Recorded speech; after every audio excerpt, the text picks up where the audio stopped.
Welcome to the Hidden World of Women, a podcast brought to you by Women's Health and Wellbeing Services. My name is Emma and I'll be your host for today's episode. For this episode of A Hidden World of Women, we're still on our journey learning about different occupations, and today I'm joined by an absolutely amazing woman. I'm joined by Michelle McKechnie. She is from Perth Doula Services, and I absolutely love the tagline of this. It's a labour of love. So Michelle is a mother of 5. She's a grandmother of 3. She's passionate about all things labour and birth. She enjoys fishing and fitness. And the thing that I love most about her bio is she's a crazy animal lover. And she's here to talk about being a doula. So thanks for being with me here today, Michelle. Thank you for having me. So you're a doula. Yes, I am. And have you always been a doula? No, I haven't. I've done quite a few different things, but mostly in between having all of my children, picked up paid work which fitted in with their lifestyles and just family life in general. So we run a martial arts school in the hills, so I've managed that for quite a few years. My background's also in disability support, residential setting and in education. That is quite a diverse background. Yeah, sure is. So before we kind of get started, tell me, what is a doula? Okay, so that is a really good question, and what, a lot of people don't know what a doula is, and so yes, I do appreciate the opportunity to come on here today to just put the word out there. And I think that those that think they know what a doula is, imagine a doula as a hippie, woo-woo, hairy armpitted lady that attends free births. So look, we do have some out. We do have some out there, and they're amazing. But no, we come in many different shapes and forms. Yeah. And so what does a doula actually do? Okay, so a doula is a qualified non-medical birth worker or a coach who provides continuity of care in a physical, emotional and educational support to a couple during pregnancy, birth and the postpartum period. This can be in any birth setting, really. It could be in a family birthing centre or in a hospital. It could be at home for a home birth. So, yeah, so many different places that a doula can work. So, yeah, that's pretty much a snapshot of what a doula is. Oh, I've got so many questions just off the back of that one answer. Okay, so I'm going to start with the first part of that, where you said it's a qualified non-medical support work, yes, like birth support person. Yeah.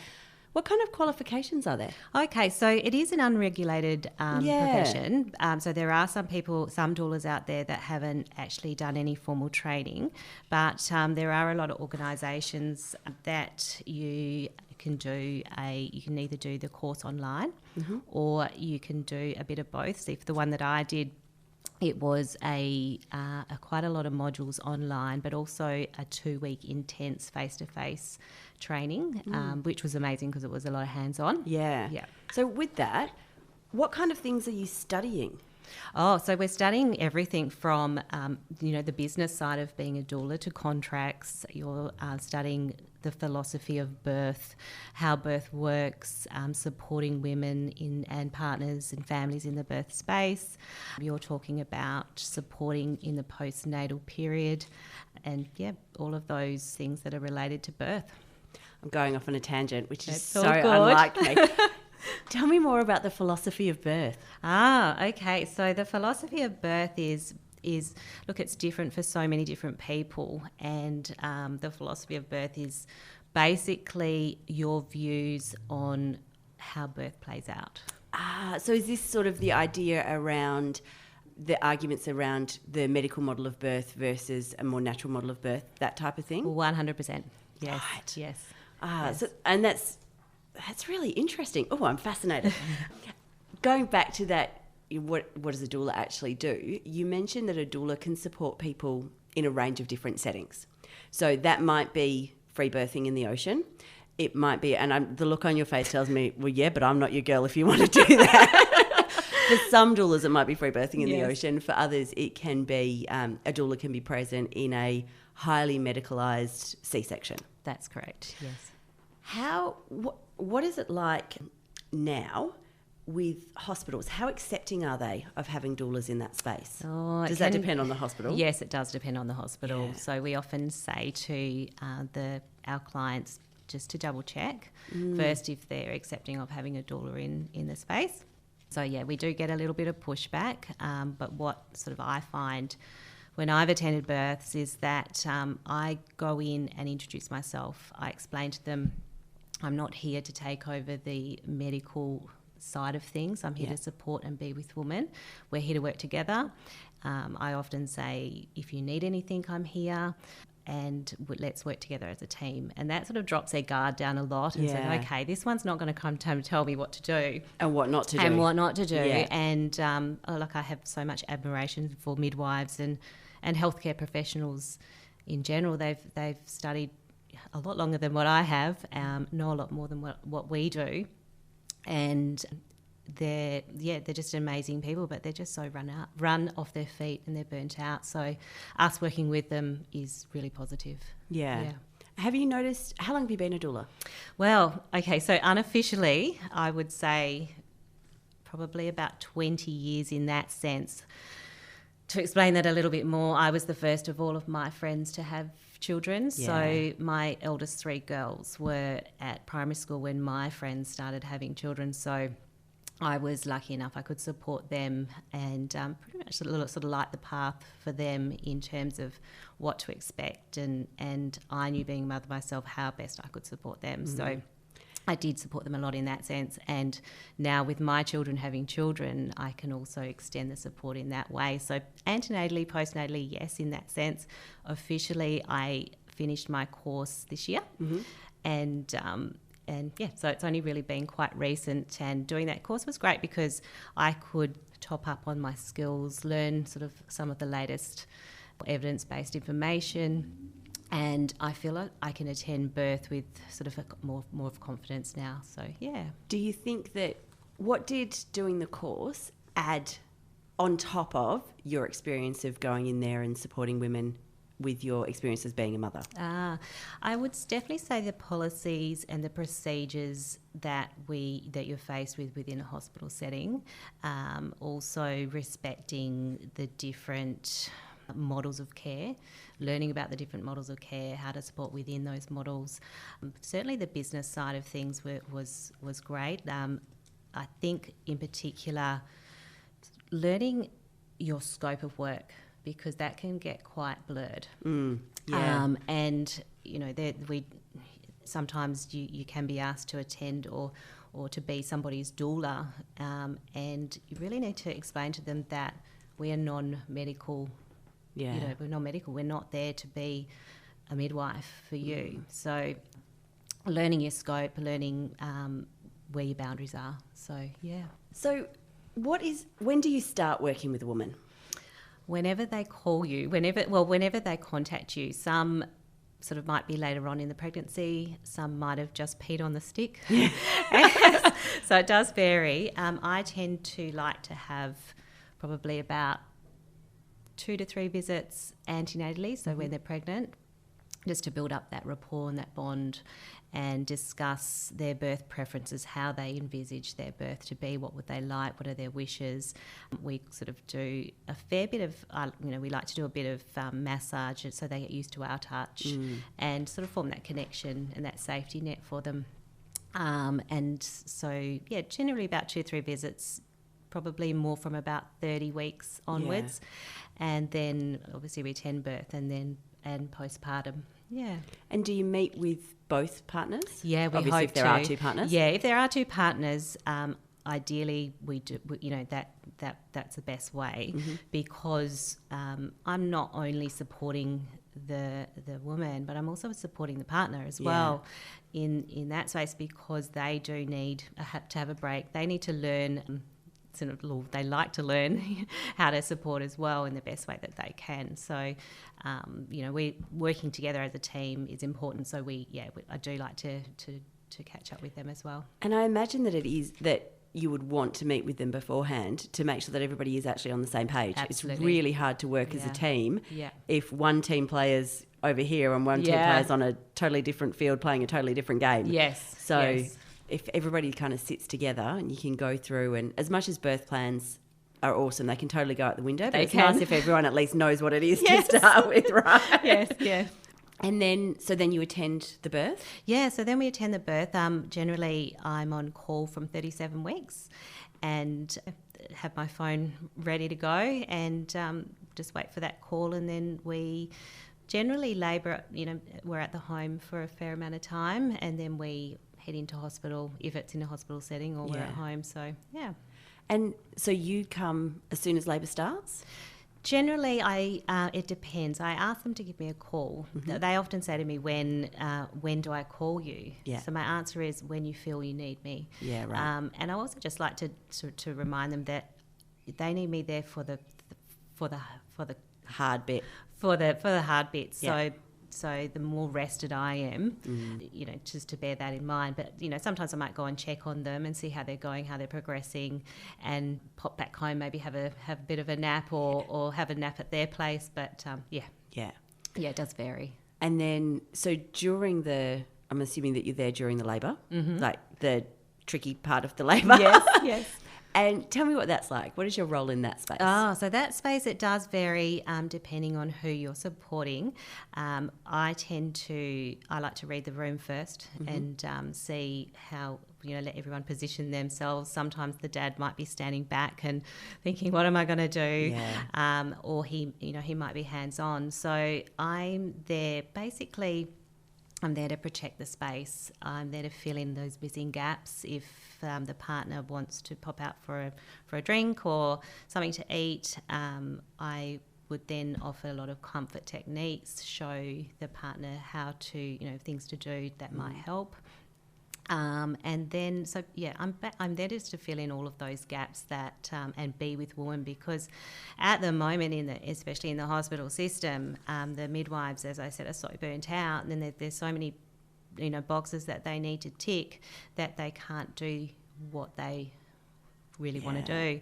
So it is just really making sure that you're with woman and tending to all of her needs and making her feel safe and supported and keeping that sort of fear down in the room and advocating, or not really advocating for her, but reminding her that she can advocate for herself. And is it both? So when I was having my children, one in particular, I don't think I had the ability to advocate for myself. Yeah, it is. It is a. And I'm a strong woman. Yeah. So. No, it is a little bit of both. We encourage them because often the healthcare professionals like the woman to say what she wants and not someone else speaking for her.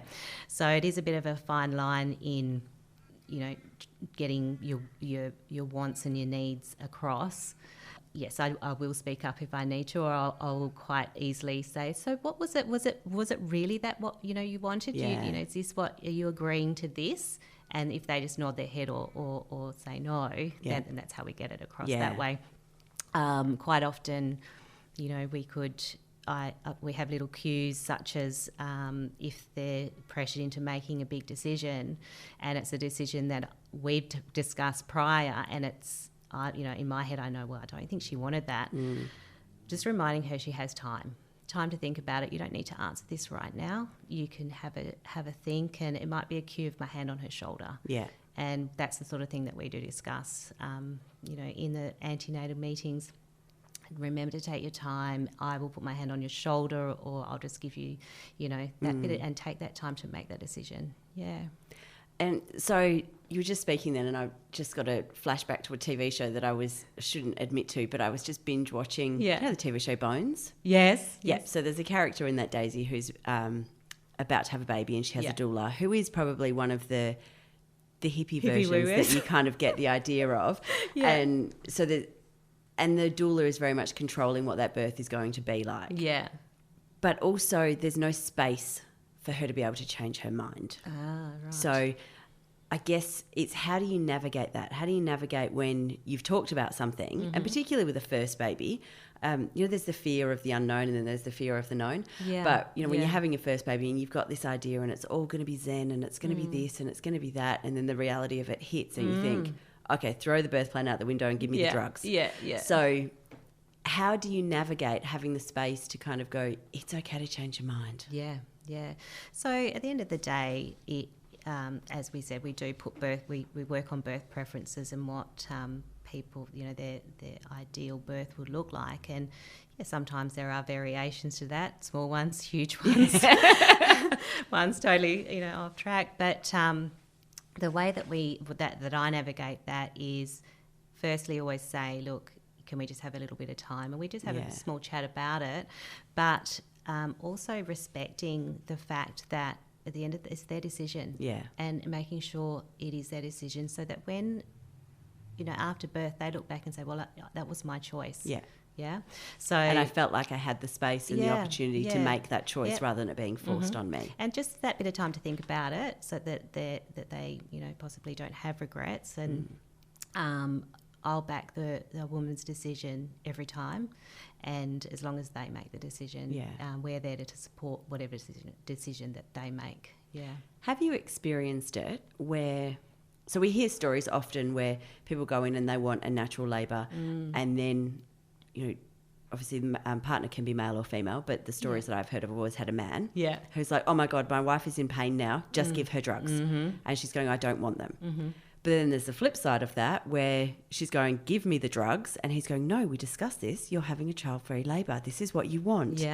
Have you experienced that where you've had conflicting wants or conflicting opinions in the room between the couple? No, and look, to be honest, I haven't attended many births because I've just obviously just finished on that way.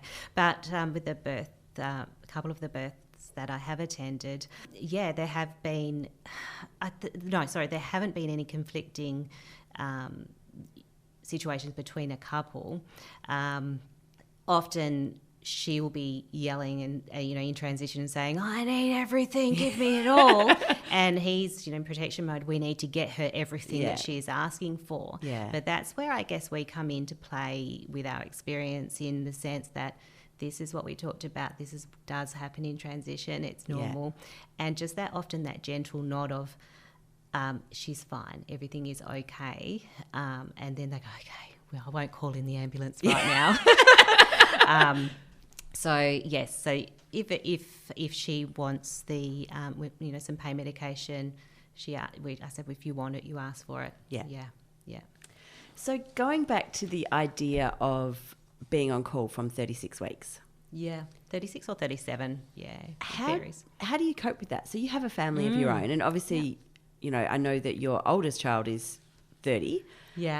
But you've got 5 of them, and there's grandkids. How do you cope with just kind of your life being on hold, because I could have a birthing mother at that time, and I don't know if I can come to this person's birthday party or... Oh, look, it is probably one of the more challenging aspects of being a birth worker. It is what it is. We sign up for this. We take on this career knowing that it is going to be unpredictable, because birth is unpredictable. And look, from 37 weeks, I'm really healthy. I don't drink a drop of alcohol, and everyone has an Uber. So it does work well for other people. For me, it is part of it, and I just make sure I go to bed early. If we have any commitments, I said, look, I am on call. I'll be there if I can, but in my head, they are more important than anything that I've got on. And my family are incredibly supportive, so I'm lucky that I can just sort of drop things and go at any time. Have you ever used it as an excuse not to go to something that you don't want to go to? Actually, don't answer that, just in case. No, to be honest, I haven't, because often they'll say, how was the birth? And I was like, how am I going to explain this? But no, I'll just say that I'm on. Generally, it's false alarm. Generally, I'll say I'm on call, I'll come, but I'll probably be leaving early. So we'll come back to the birth part again in a minute, but you support families postnatally as well. Okay, yes, I do support postnatally. It is certainly one of my favourite parts of the birth space. A lot of our women are vulnerable, and for them to ask for help. It's messy. It's messy. The first days, weeks, months after having a baby, Yeah. Yeah, messy is probably the best word I can use. Yeah. In all senses of the term. Yeah, no, it certainly is messy. And, for them to ask for help takes so much strength. Yeah. Well, what we're there for is to normalise the emotions, the hardships and the challenges. Women think that they've failed, but really the system has failed them. And, let's then throw in cultural norms of what is a good mother. On top of that, women are roadblocked, like right from the moment that they pee on a stick, when really they should be honoured and, the red carpet should be rolled out for them because of what they sort of have gone through. Tell me what you mean when you say women feel like they've failed. Well, they feel like they failed because they'll leave saying, well, I didn't, I ended up getting an epidural when I really was hoping not to. And this happened and that happened. But, the thing is, the system isn't the way that it is changed so much.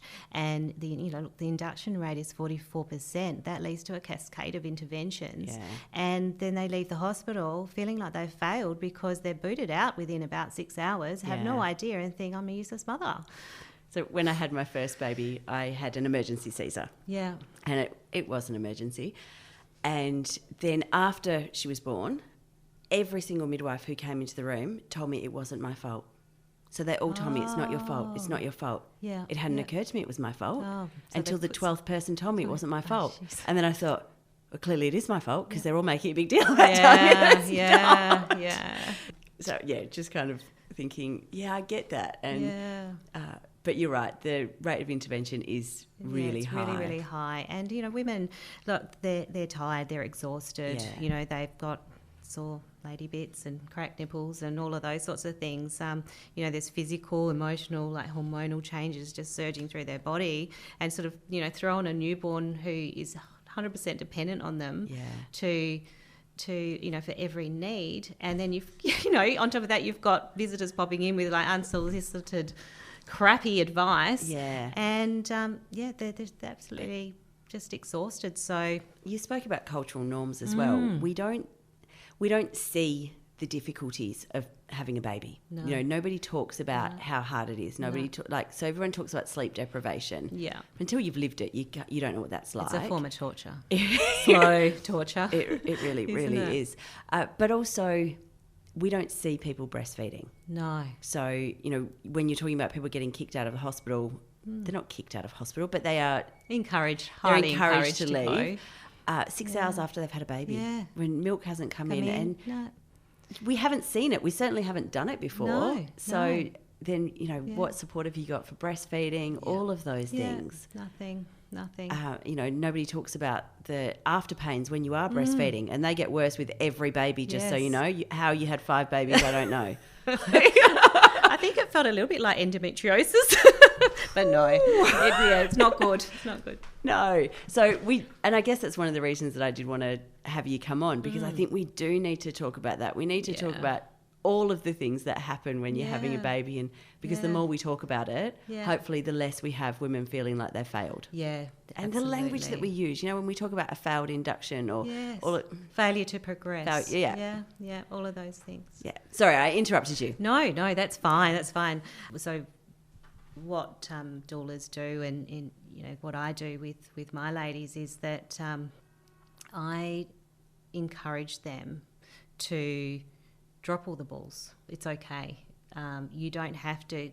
I don't encourage the bounce back. It really annoys me. I was about to swear, and I won't. But it really, really annoys me. That they feel that they need to bounce back, put on those bloody Lululemon yoga pants, have a ribbon in their hair. The only thing is, yoga pants are at least stretchy. That's true. Yeah, so I'd much prefer you were aiming to get back in your leggings than get back in your jeans. Yeah, true. Yeah. So yes, I tell my ladies that it's okay to drop all those balls, and just to pick up one at a time when you want to, and that's okay too. I often tell new mums, so if you kind of think about where your standards are now, if you can just drop that down, and then drop it down again. And then 1 or 2 more times. And also be prepared that there are going to be days, weeks and months where you don't reach those new low standards. You'll be fine. Yes. But again, we need to normalise that. We need to normalise the fact that takeaway is okay, or you might not sweep the floors 3 times a day. You might not sweep the floors 3 times a month. That's okay. just try and stop your child before they put the dog hair in their mouth. Yeah, that's right. Yeah, that's a good day. That's a win. That's exactly it. And celebrate all the wins rather than focusing on all the failures. Absolutely. Yeah. Yeah. So when you're talking about that with new mums, how often do you meet with them? As many times as they need. I like to catch up with them within the first week to give them that opportunity to talk about their birth. Some aren't ready. I don't like to call it, I'm coming for a birth debrief, because sometimes they're not ready to talk. So I said, I'm just coming over for a chat. Often if they want to talk about it pops up. If they don't, I leave it. Yeah. So in that case, I like to do at least 2 visits, and I encourage them to book some more if they need it. I'm there for as long as they need me, because it's generally within that first week that, the milks come in. Yeah. And we have that cluster feeding night, and they're like, is it going to be like this for the rest of my life? And it's like, no, it's fine. This is normal. Maybe it's just for a week or two. It's just going to feel like the rest of your life. You're not going to know what day it is for a while. But so that birth stories thing, I think that's really interesting as well. So when I meet somebody who's had a baby, I will always ask, how was the birth? Yeah. Now, some people are like, oh, you can't ask that because that's a really personal question. Yeah. If I don't ask that, who's going to? I know. We need an opportunity. It needs to be okay to talk about birth. It is a tricky one because, most certainly I think a lot of the trauma specialists are saying things like, if someone's pregnant, don't say congratulations. We don't know that it's a happy event for them, But, how... I mean, read the room. Yeah. If they've got balloons up, you can probably say congratulations. Yeah, that's right. If they've got tears streaming down their face, maybe go, what support would you like right now? Yeah, that's exactly right. Yeah. So I tend to sort of say, how are you? Yeah. When I do my postnatal visits. Yeah. And go from there. Yeah. Yeah. So what else would be included? So you talk about potentially talk about the birth story and have an opportunity to unpack that, debrief that, go through some of the decisions that perhaps weren't part of the birth plan. Yeah. What else? So it all depends. Look, what I do and what other doulas do, it does vary. I offer massage. Yeah. I always take some hot meals over because they're just the best. We just to make sure that they're nourished and nurtured. The idea behind postnatal is to do all those things so that mum and baby can bond and have that time together. Yeah. But then in saying that, sometimes I'm please take the baby. I just want to have a hot shower. Yeah. So again, it does vary on the day. It does vary on what doula you may have. But for me, I'll go and say, what do you need from me today? Because every day is different. So whether it is some newborn education, it might be, look, am I changing this nappy correctly? Why is their poo black? You know, all of those sort of little questions that... Why does the boy's wheeze keep coming out the top of the nappy? And shooting me in the face? It could be a positioning with their breastfeeding. Cracked nipple. My nipples are sore, so it might just be a small adjustment to things like that. Any questions that come up along, within that first week that they're a little bit unsure about, that's what we're there for, because we are trained in that area as well. Yeah. So, yeah. So what drew you to actually becoming a professional doula? Oh, yeah, what drew me? Do you want to hear this one? Yes, definitely. I love the stories. Okay. It was menopause, actually. Bet you didn't think I was going to say that. Yeah. So menopause. I can't have babies anymore, so I'll help other people. True. No, well, menopause, it was like a death and a rebirth of who I am, really. Yeah. My youngest two can pretty much survive on their, they can keep themselves alive now. So... that was certainly a good reason to sort of look down this path. I was actually feeling a little bit lost, and I remember asking myself, what is my purpose? Yeah.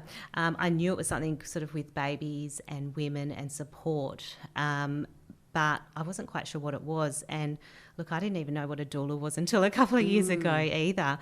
I was seeing and hearing about the struggles women were having. Basically, you need to have a degree in advocacy, in psychology, in midwifery and birth education like to navigate the hospital system today. So, and you have to do all of that while incredibly hormonal. Yes. And sometimes in serious amounts of pain. That's right. Like, that's not the best time to be trying to No, learn those it's systems, not. right? It really isn't. And sort of, you know, from what I could see, it was, you know, for the women, it was like a rack 'em and stack 'em situation where you were just a number on a conveyor belt in this, you know, hospital system. And like you say, there are midwives out there, and they became a midwife because they're so Yeah, passionate about absolutely. supporting women. Yeah. But they're so short-staffed and they're so overworked and they're Yeah. so exhausted. Yeah.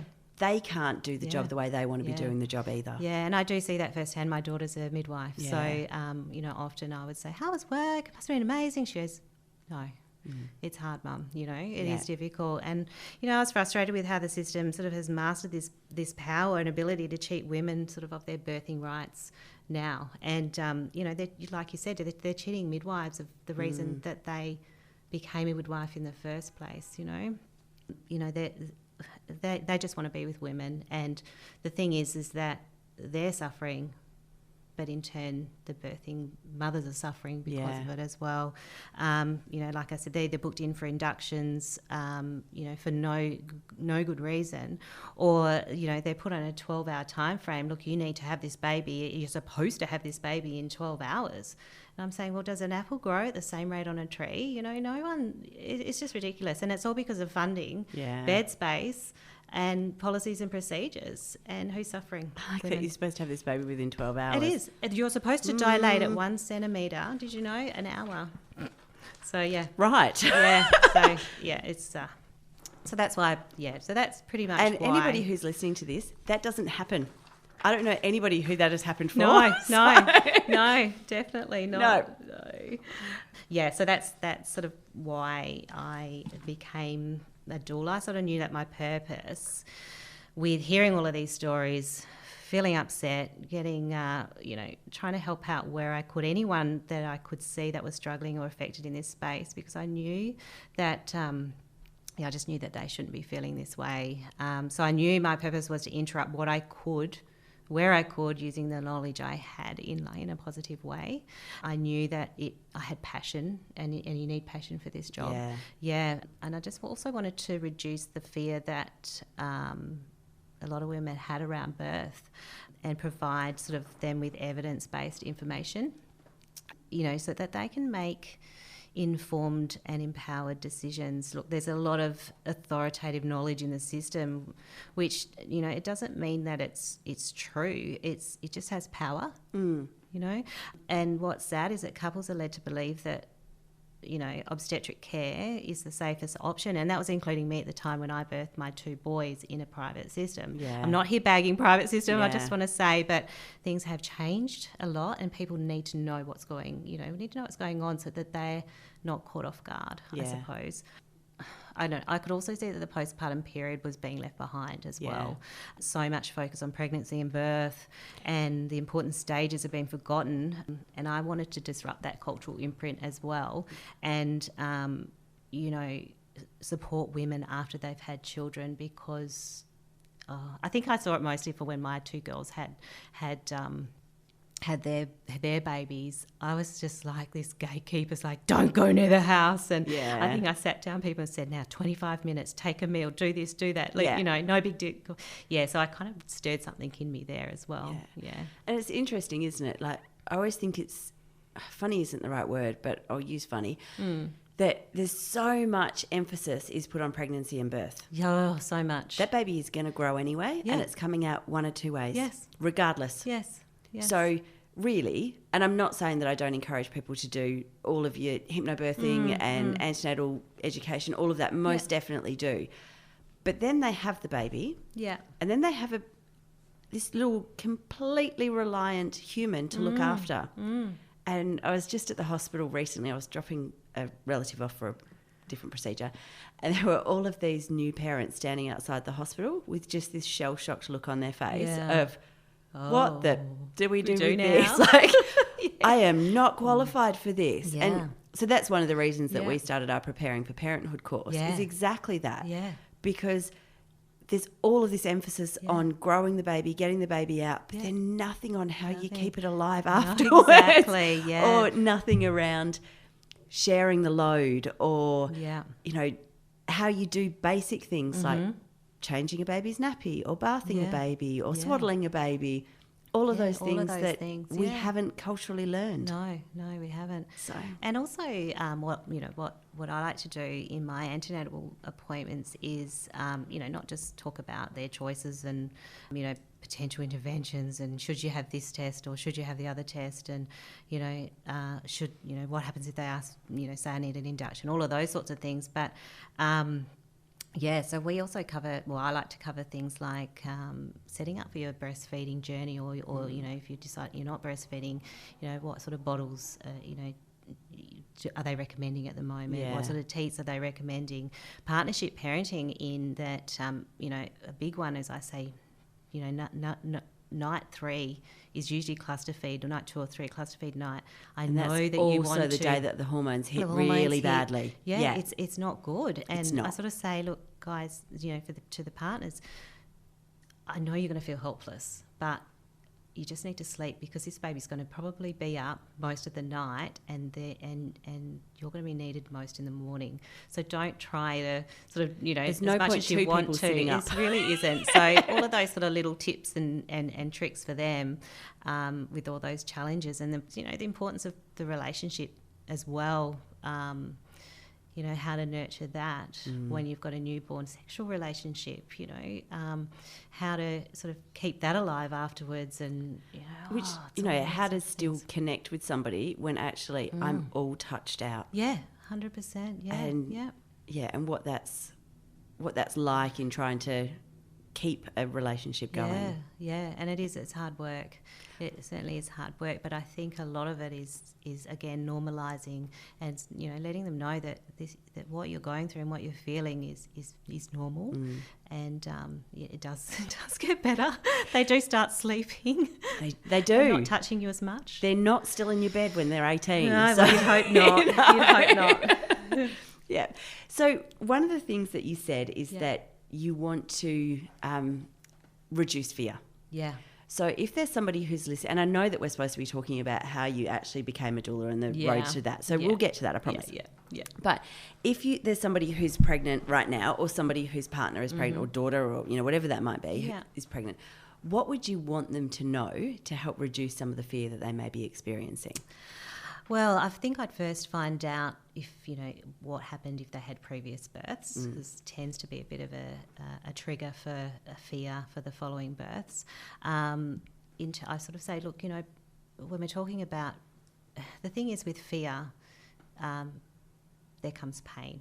The more someone is worried about the is in fear, the level of pain is higher. Mm-hmm. So if we can keep the fear down and explain to them that this sensation, this amount of pain is good pain. It's what we want. It's helping baby move down. I guess it's a good pain. And you don't have to be a hero if you don't want to. The pain relief is there. But we're there to support you and get you through this. And yeah. I think that there's an end to the pain. Yeah. I'm not 100% sure I can get behind the good pain. I know what you mean, but I'm like, it's like when people go to the gym, but it's the good pain. Good pain. No, it's just pain. It's pain with a purpose. Pain with a purpose, that I like. Yeah, nice. Yeah. So when you decided to become a doula, how do you then choose what is a reputable course to do? That's a good question, because I did look at a number of different courses. In my experience, that I follow, I listen to a lot of podcasts and I read a lot of books, and I think what drew me to the course that I did, which was the Doula Academy and Vicky Hobbs, so I'll give her a little plug, was her lineup of people that came in and spoke to us face to face. We had a women's health physio, we had a midwife, we had another doula, we had a trauma specialist, we had a nutritionist, we had an incredible array of people that came in, and the references that Vicky were using throughout the course were people, ladies like Dr. Rachel Reed, Sarah Wickham, and these are all gurus in the midwifery world. Yeah. And that, to be honest, is what drew me to this course. Was the who she was, her works come from. Yeah, the reputation of the people who are associated as well. Yeah. Because I think that's tricky, isn't it? Like, if I'm being particularly unkind, then I talk about some of the courses that people can do. I'm like, yes, but did they get it off the back of the TV magazine? I know. So, like going way back when on the back of the TV magazine, they used to advertise all of these different courses that you could do, and it was by correspondence. And basically you pay the fee and you get the qualification. Exactly. And, what gives it, this is an unregulated industry, and I know that people are working really hard to get regulation happening. But you need to make sure that if you are going to do this, it's not Debbie who sat in a basement who's come up with this plan around what essential oils you should be burning. And I'm not saying there's obviously space for essential oils in labour, but there just needs to be more than that. And those kinds of things around communication and advocacy and assertion, all of that kind of stuff, and trauma. Really the useful. modules that she offered were incredible, but also I think having the opportunity and having a face-to-face learning and hands-on, it takes a lot of work, and there's a lot of intellectual sort of material going into that, and the content was I just can't explain it. It was incredible.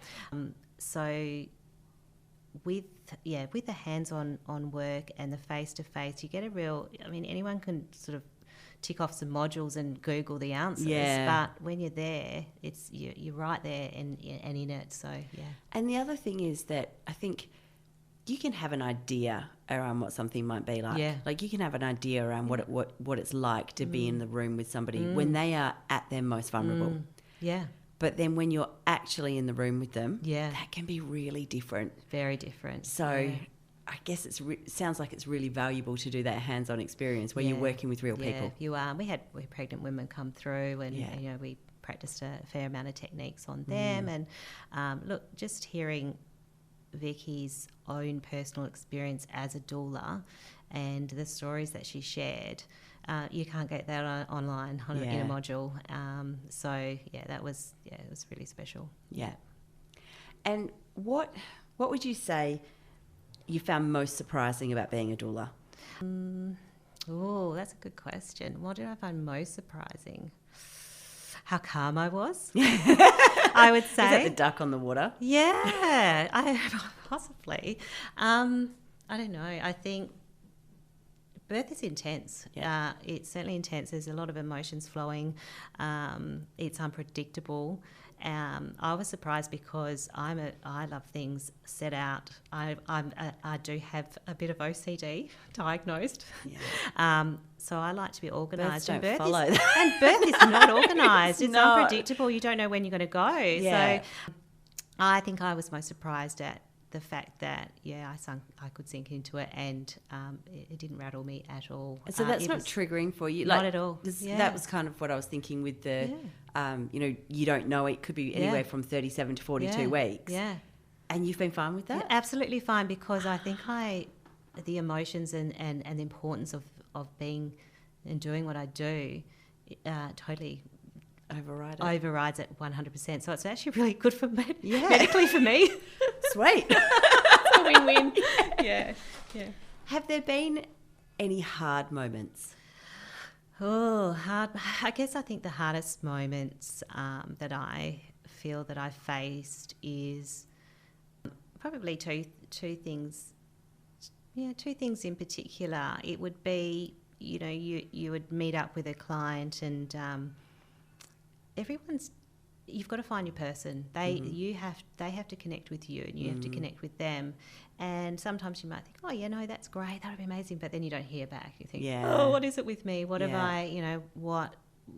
But it's important. And there's been times where I've gone and they've wanted me, and I haven't felt that connection. We weren't on the same page. Yeah. So that's a little bit tough. I think tough also when you're in a birth setting, and you have to put on a lot of hats, and you have to, I guess, I'll give you an example. A lady I was with, she just wanted a lot of black tea, a lot, and with 5 sugars.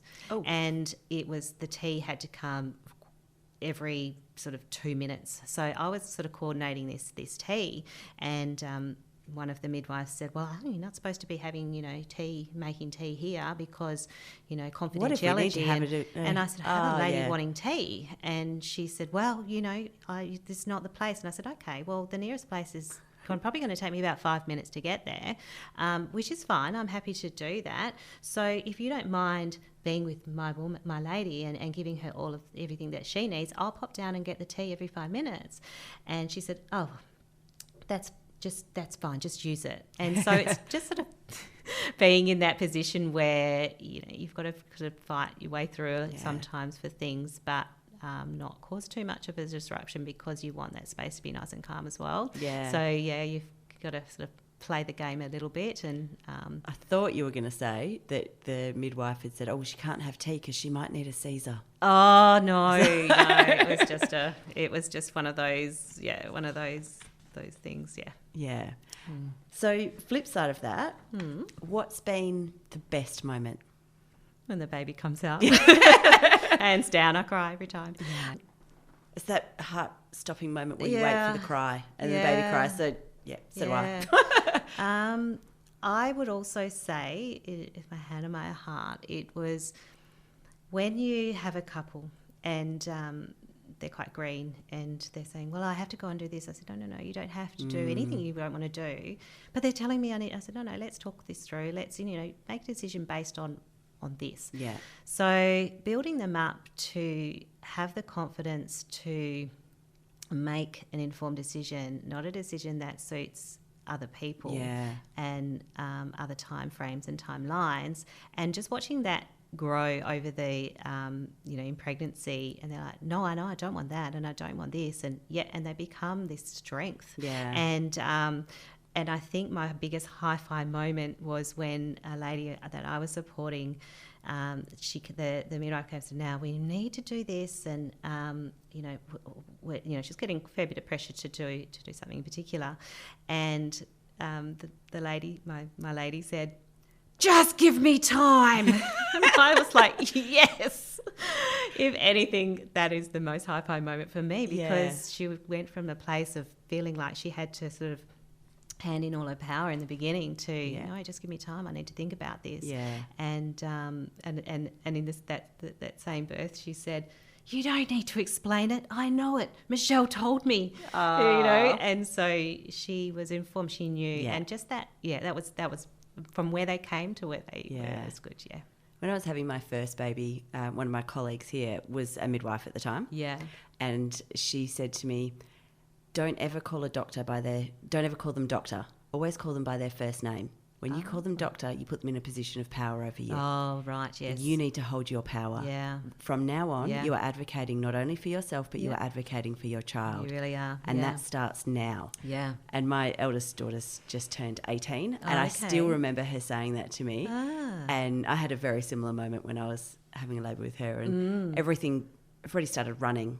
And I was like, you need to give me 2 minutes. Oh, yes. But, it's been interesting how that has impacted my life since, with kind of going, actually, no, in this moment, I'm the person who's making the choice. I'm the person who holds the power.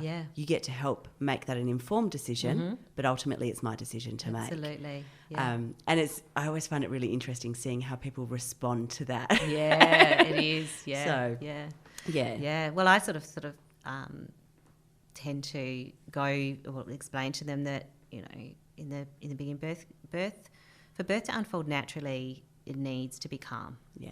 We need a dark and a quiet environment with beautiful endorphins and oxytocin and flowing. But with the medicalisation of birth, birth's treated like a sickness now, and it can go off one of two ways if you don't have a good support team. I said you either hand over your authority to them, or you birth with your boxing gloves on.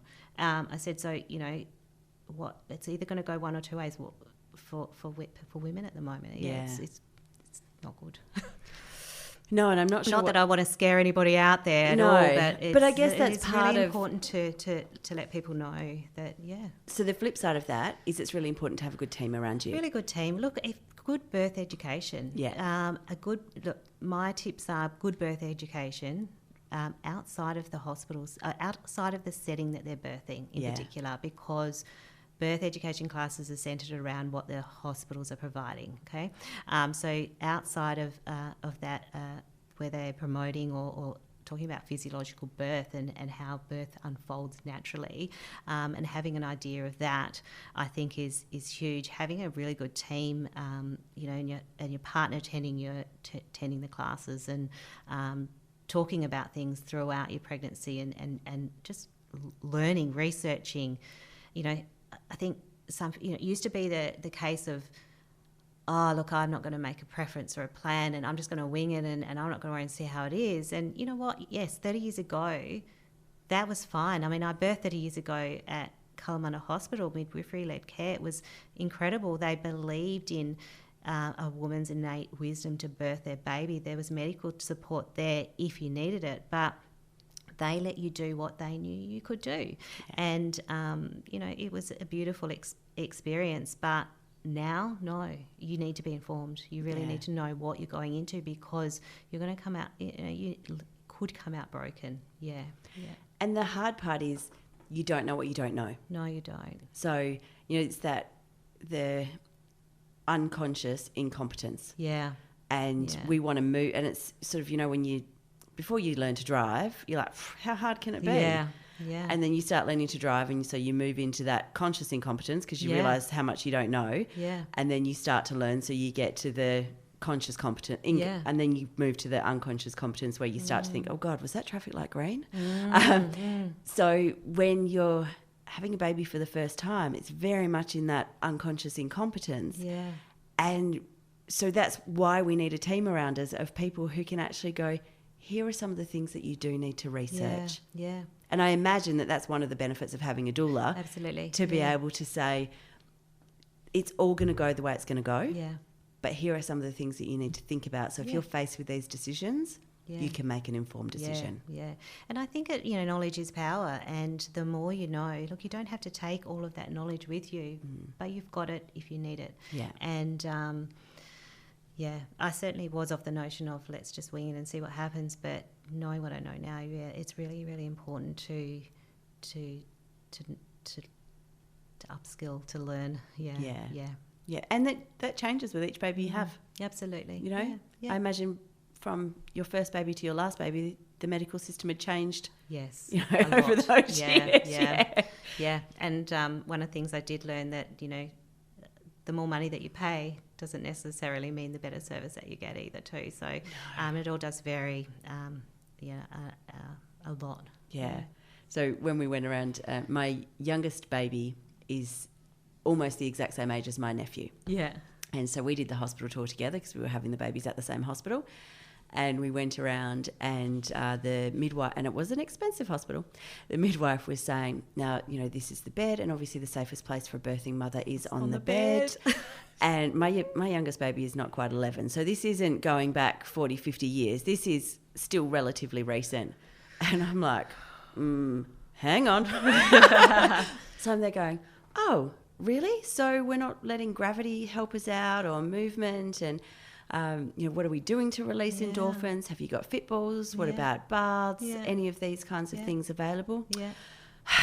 Well, I suppose if you're into those kinds of things, and then kind of behind a curtain there's a cupboard, and in the cupboard there's the dusty fit balls and that kind of thing. But a really big deal of, oh, you're one of those mothers, are you? Like, yep, totally am. Yeah. And but I was like, there are how many? I was the only person who had previous babies. Yeah. There are how many women here and their partners who are hearing that the safest place for a woman to birth is laying down on her back on a bed. No.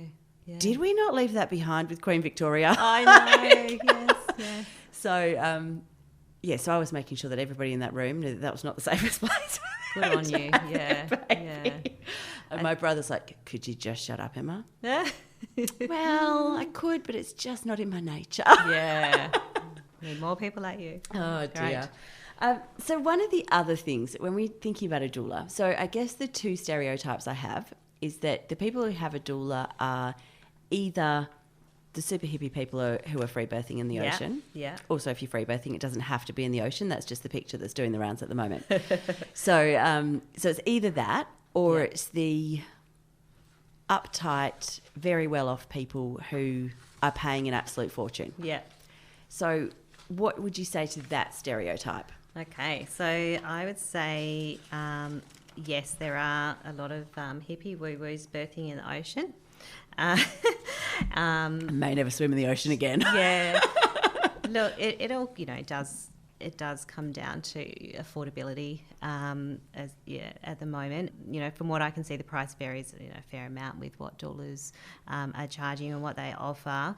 It's, look, really how much you're prepared to pay for a beautiful experience. People pay money for a wedding planner and,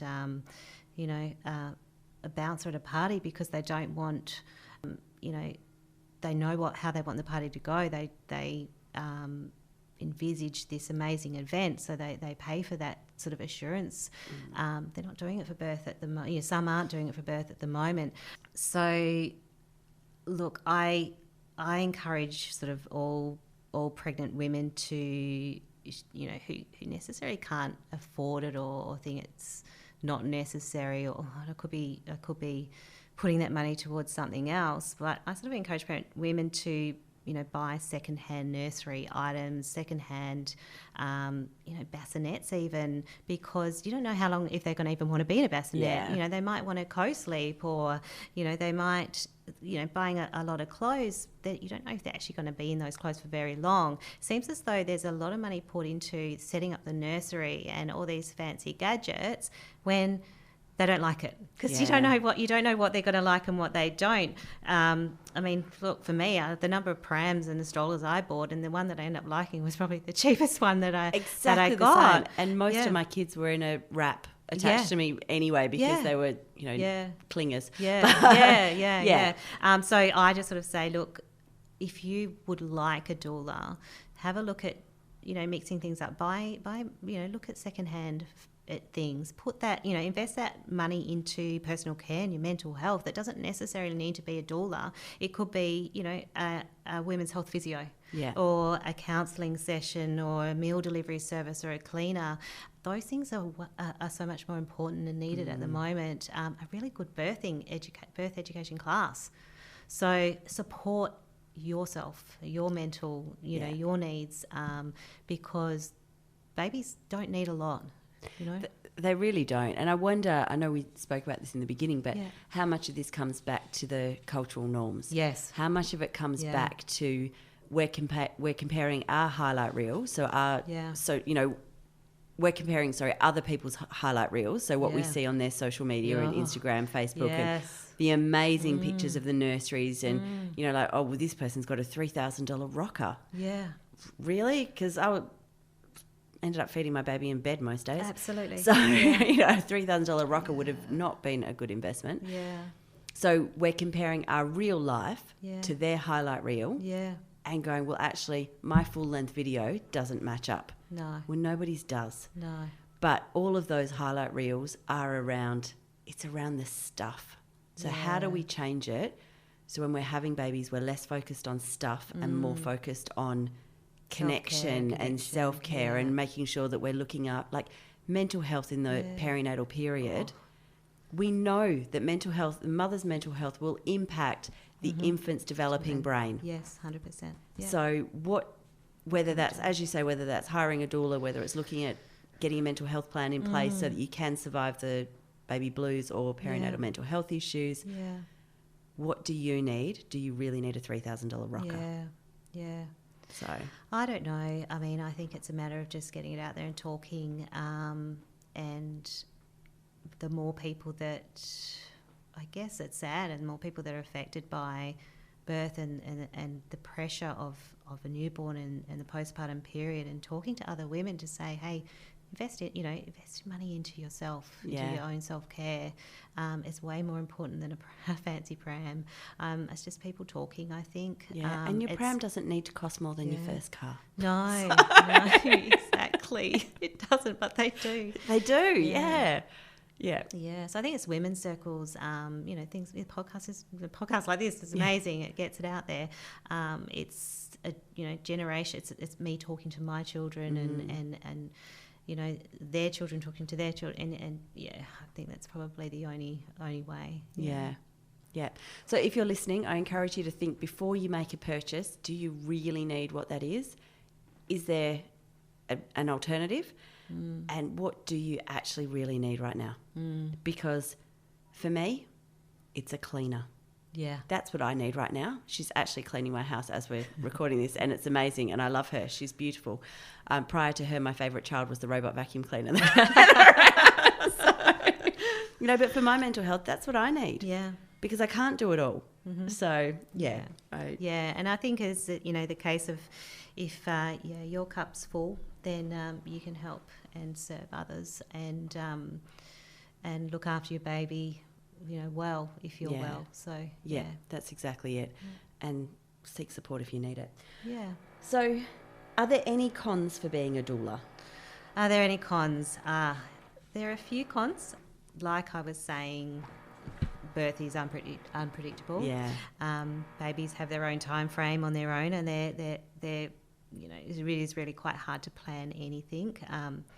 You're not always welcomed by midwives or OBs, and birth is intense. It's emotional, it's rewarding, it's hard, it's many emotions all smushed together in one. Yeah. And if the burnout rate is reasonably high if you don't look after yourself. So what we're sort of trying to teach women who are, to look after themselves, we need to look after ourselves as well, so we can look after them. Yeah. So that would probably be about it with the cons. There's not a lot. So I could honestly keep going on chatting to you for ages because I'm absolutely fascinated, but I can't because, we've got to go home. So before we finish up, have you got anything else that you would like to add? Oh, let me think. No, well, I think we've actually covered it all. We've gone through quite a lot today. So, I do really appreciate the time you've put out there so I could come and let people just know the support that is available and, to tap into it, look after yourselves if you're pregnant and in the postpartum period, it's super important. Yeah. And if there's somebody who might be thinking about becoming a doula, what would you say to them? I would say do it. We need more doulas. It's really important that we have a lot of support out there because I think as time goes on, we're certainly going to be reaching out for them a lot more. If they would like to get in contact with me or look, there are some organisations out there. I can't vouch for them all, but definitely 100% the Doula Academy, Vicky Hobbs, who's in Maylands. Her training course was just outstanding. She also runs some amazing courses, back to basics birthing classes, which prepare you for birth as well. So, you can either contact me or have a look up for Vicky Hobbs at the Doula Academy. Beautiful. And I'll pop links for Perth Doula Services and for the Doula Academy in the show notes, so you can always check them out there. So anything before we sign off? Oh, no, I don't think so. I think we've actually covered it all. So, thank you very much. Thank you so much for your time today. I really appreciate it. And it's always lovely to chat with somebody who's really passionate about supporting families in the perinatal period and making sure that we're supporting our mums and keeping them at the forefront and not letting their lives be dictated by rules that are implemented for somebody else's benefit. Yeah, so we need to honour these mums. They're amazing human beings. We really do. It's a very important job. Yeah, yeah, it sure is. Beautiful. Thank you very much for your time today, Michelle. Thank you for having me.